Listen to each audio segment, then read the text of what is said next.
Hey guys, today I'm going to show you how to build a patio just like this one. We're going to show you how to do this retaining wall, and we're going to show you how to level everything up and get it going. We were called out here to complete a job, and once we got into the job, we found a few discrepancies in what had been done with the start of the job. At first, the customer had wanted this second wall right here to go all the way to the level that I'm standing on, but for some reason it didn't end up that way.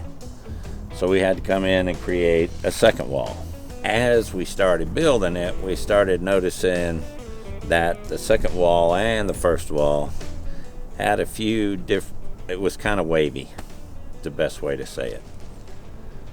So what we decided to do is, first of all, had to get this wall level, get it straight all the way to the house. Then we decided to offset the steps to create an optical illusion when you're looking at it, so that you don't notice so much of the hump. So we moved the steps over, we took them in at an angle so that you've got front facing block all the way in your views. And if you take a look at the steps up here, even though they're covered with leaves, you can see that you don't always have your front facing block looking at you. I don't think it was leveled to begin with.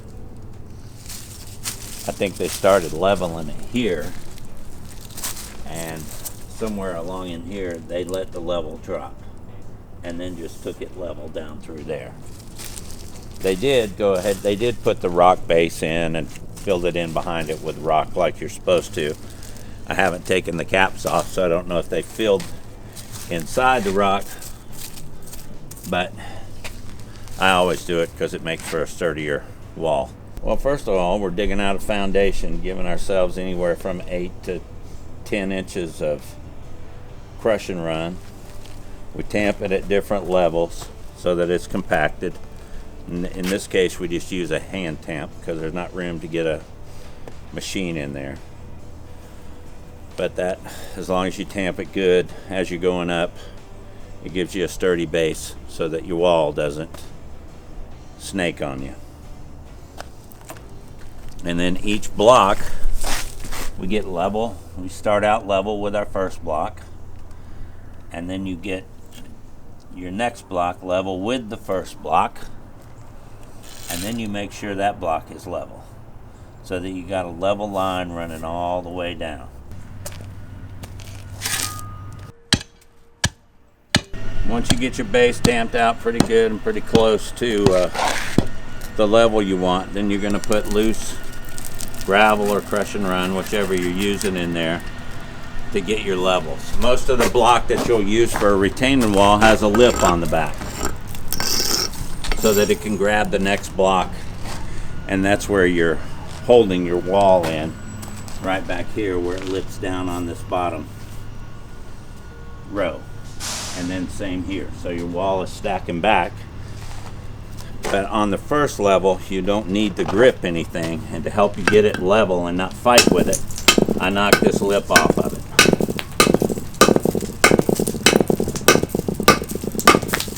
Just use a regular hammer, knock it off. Helps with you getting everything level on the bottom. Try to get us a straight line with the other one before we put it in.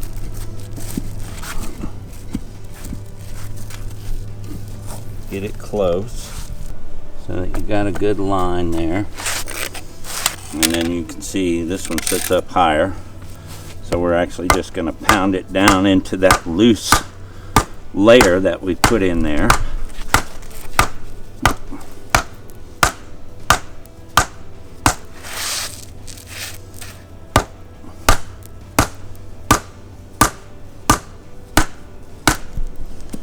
I'm going to work it around a little bit. We're still high. We're high there. No, we're level there. And we're a little low on the back end. You got to make sure the front and the back are level. Otherwise, when you put your caps on, they'll be wavy on you. So I just put a little more loose up under it.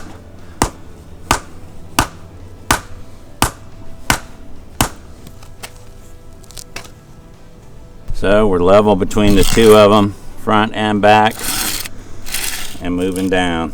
We're level there too, maybe a little high on this end.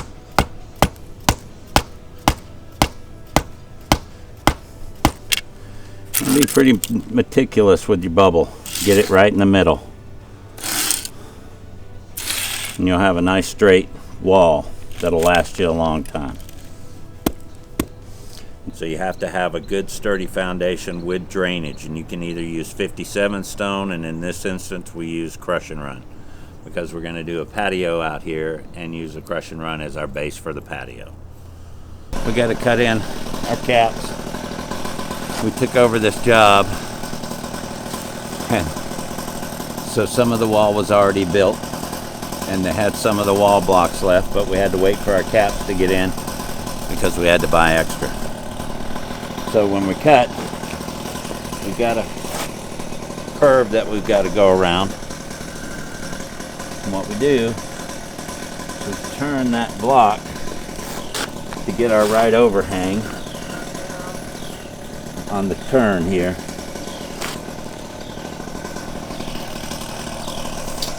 And we measure this gap.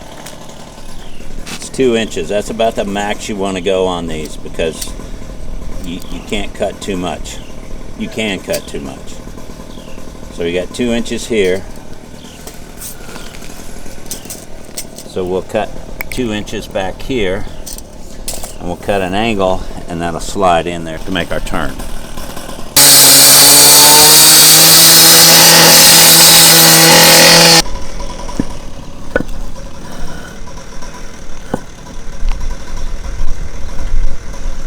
Cut, started making our turn. And as you can see on this, we got a little over drip of the caulk or the glue that we put in there, and if you just let it dry, it'll peel right off. But if you try to move it when it's wet, you'll make a mess and you'll have to replace the whole block. All right, we're putting the finishing layer of crush and run on top of our base, and when you put these piles out and start raking them out, you have to make sure right in the middle of the pile you loosen that up and get it moved around. Otherwise, that's where you create your humps in it because you have a denser portion of the crush and run. So you've got to loosen it up and kind of air it out so that you don't continually go back fixing high spots. You see, you get that loosened up in there where you dump that pile.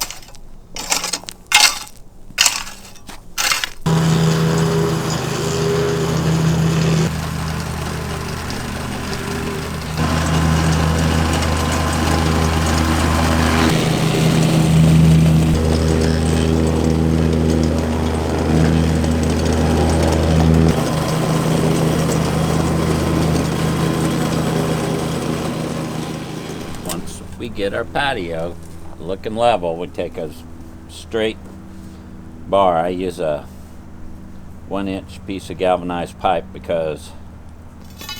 use a 3/4 inch piece of galvanized pipe because actually the outside of it is 1 inch. So that's going to be a screed bar for my sand. I roll it along the surface to find out where my low areas are. You don't want any big gaps. Most of your time is spent getting this surface flat. So once you get this surface flat and level and graded, then your pavers just go down and they end up very level. But they won't end up level if you don't get this level.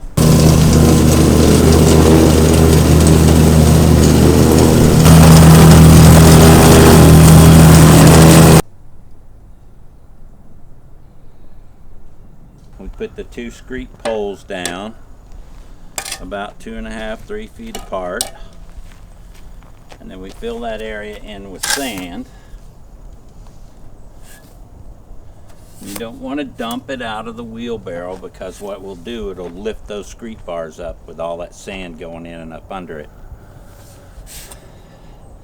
and then you'll have an even surface. I use the back end of a landscape rake. Just put it down on your poles.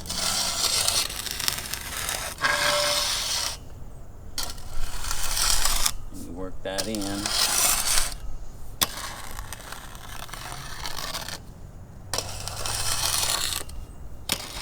And we started in the center of the patio to work our way out. The outside edge is so different on either side. You just want to get a straight point to start out with so that your lines are straight, and then you cut in around the walls.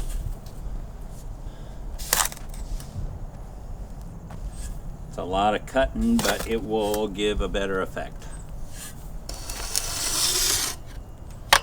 You want that sand smooth. If it's rough with those little lines through it, then it's not solid all the way down. You want it solid all the way down. So just work it back and forth a couple of times and give you a nice even surface to work with.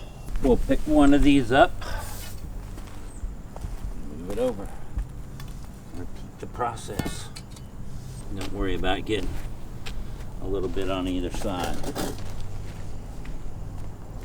You'll see when we start putting the pavers down, it fixes most of these things.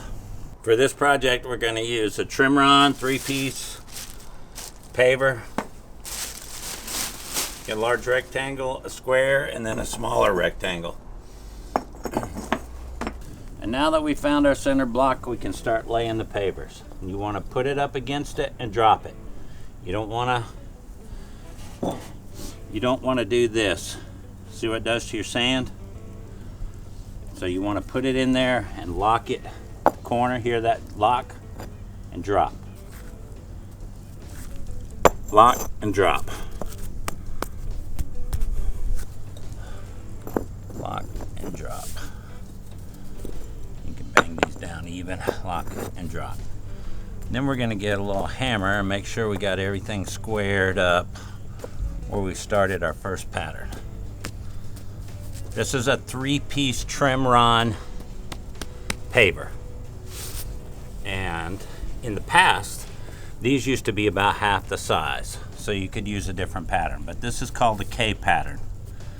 Doesn't look like a K, but that's what it's called.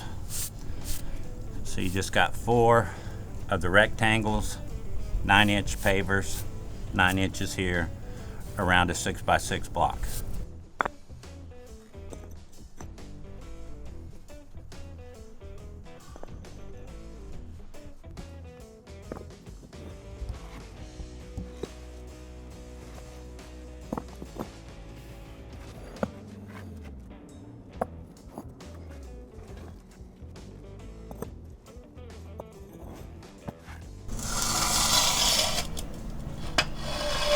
With our current ratio, that's what we were able to put down.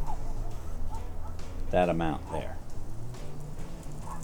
What we ended up with is too many squares. The ratio's not right on the pallet. So it's obviously not a pallet you can use the K patterns for. We ended up with what? 91 squares left off of one pallet, and then had to move to another pallet in order to continue our ratio of 4:1. After an hour of looking at it this morning, we're going to put a different pattern in about every 4 to 5 feet lengthwise. That pattern, you can see where we've got our K pattern here. 2 different K patterns right here. 1, 2, 3, 4. 1, 2, 3, 1, 2, 3, and then another K pattern. What we're going to do is take this out, these 2, which will give us 2 more of the rectangles to use in our K pattern, replace that with 3 squares. We're still not down to a 4:1 ratio, but we are down to about a 3.5 to 1 ratio, which we think that'll work. So you'll have this C pattern here, and then again you'll have it here,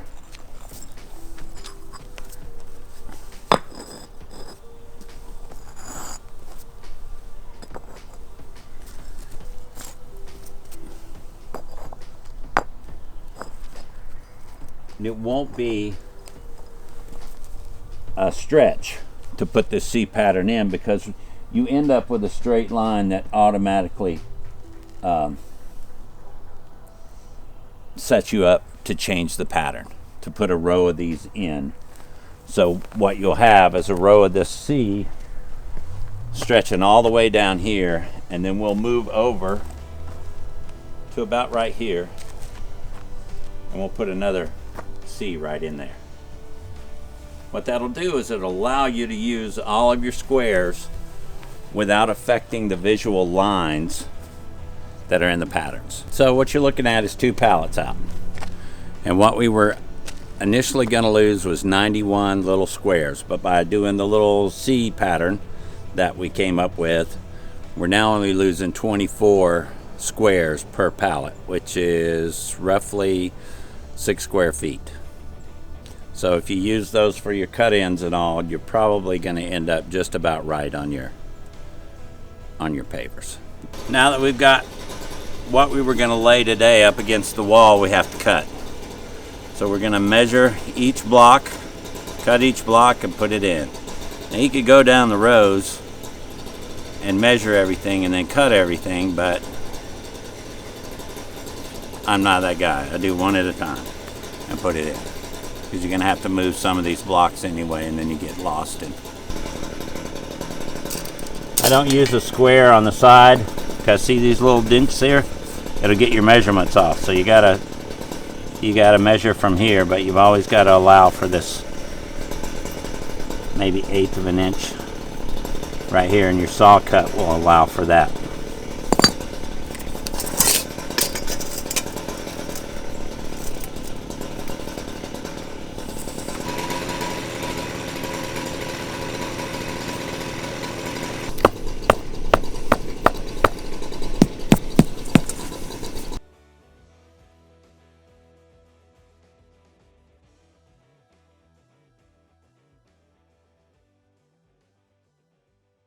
Thanks for watching our video today. If you liked it, hit the like button below. If there's anything else you'd like to see done, just leave us a comment about it. Appreciate it.